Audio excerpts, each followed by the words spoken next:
Interestingly, there was a live link to the U.S. ambassador to China, Burns, and talking about that relationship. And take us through what some of his comments were vis-a-vis China, America, Southeast Asia, the region. Yeah, well, one of the interesting things that Ambassador Burns said is that, look, Hong Kong is now a shadow of itself. And look, you come out of this conference and everything that's been happening, there's no battle between Singapore and Hong Kong for who's going to be the financial hub of Asia. Singapore has won. This is over. I mean, everybody who is at that conference, who you're talking to, is either moving here or thinking about moving here, or their companies have moved here. No one is thinking about the reverse of going to Hong Kong. So it is clear that Singapore is now a real center of gravity in Asia. And maybe the center of gravity when it comes to the regional perspective. And a lot of that has to do with China. And that is because it is very clear that China underscores almost all of the discussions that take place.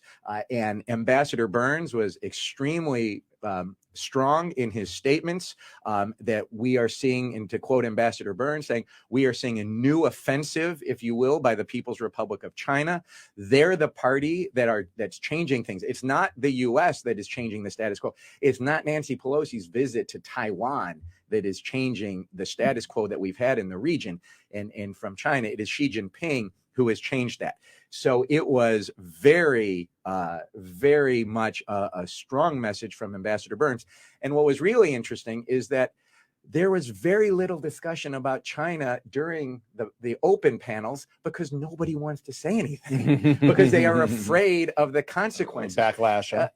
And so it's really, it's an undercurrent on everything. And I'll just say last piece, and Ambassador Kaplan from Singapore, in his remarks, he didn't even mention China in his remarks, didn't mention the word once. And yet the headline from one of the reporters was that Ambassador Kaplan warned that Singapore's remarkable transformation is at risk due to Beijing's expansionist policies. And he didn't even mention China, but that's how much it's underscoring everything. So in that triangle between Singapore, Beijing and Washington, how does Singapore navigate its space with the business leaders? What was the conversations coming out of Singapore? Look, I mean, that's the challenge. That's the decades-long challenge, right? Because Singapore, and if you think about it, right? I mean, Southeast Asia is the only place in the world that is of importance to the U.S. and China diplomatically, militarily, economically, from an investment perspective, from a trade perspective, that doesn't want to choose.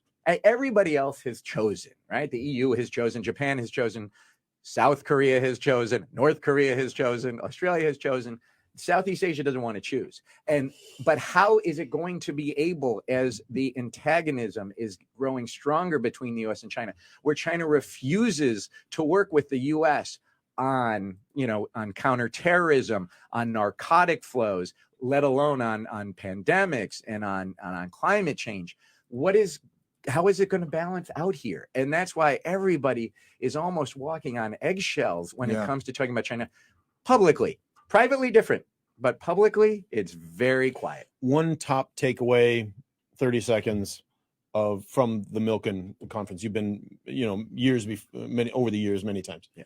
What was it this year? What was the headline for you? Oh, well, I mean, the concern from especially the financial community and the economists that we are going to have a real economic hit, that it's just starting, that we've got a ways to go before we bottom out, that the debt crisis that you're seeing in emerging markets where you've got inflation and then you've got the valuation of the dollar, people aren't going to be able to service their debt. So you're going to have countries and then the corporations in those countries, they're not going to be able to pay back their loans.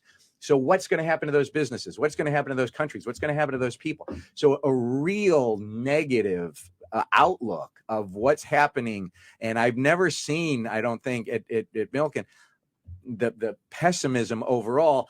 The bright side being, for the most part, Southeast Asia, that anywhere is going to weather the storm better, it's going to be here. And that may be why so many people are coming here, causing, of course, all of our rents to go up and we can't get reservations for dinners and the traffic is getting worse and airfares are ridiculously expensive because this is the place that could potentially weather the economic and the geopolitical storm better than anywhere else. Wow.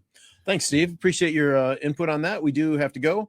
We'll see you next week. Yeah, positive takeaway. He has got a fine shirt on. Again, let's finish on an upbeat note. He's got the Beatles boys, Yellow Submarine. He never lets us down with the T-shirts. First time I wore it just for you today. Now, I was hoping for Sergeant Pepper's from you. I was hoping we were going to match. I was going to WhatsApp next you. Week, to let next you know. week. Well, I can't wear this 2 weeks in a row. Of course you can. No, I can't.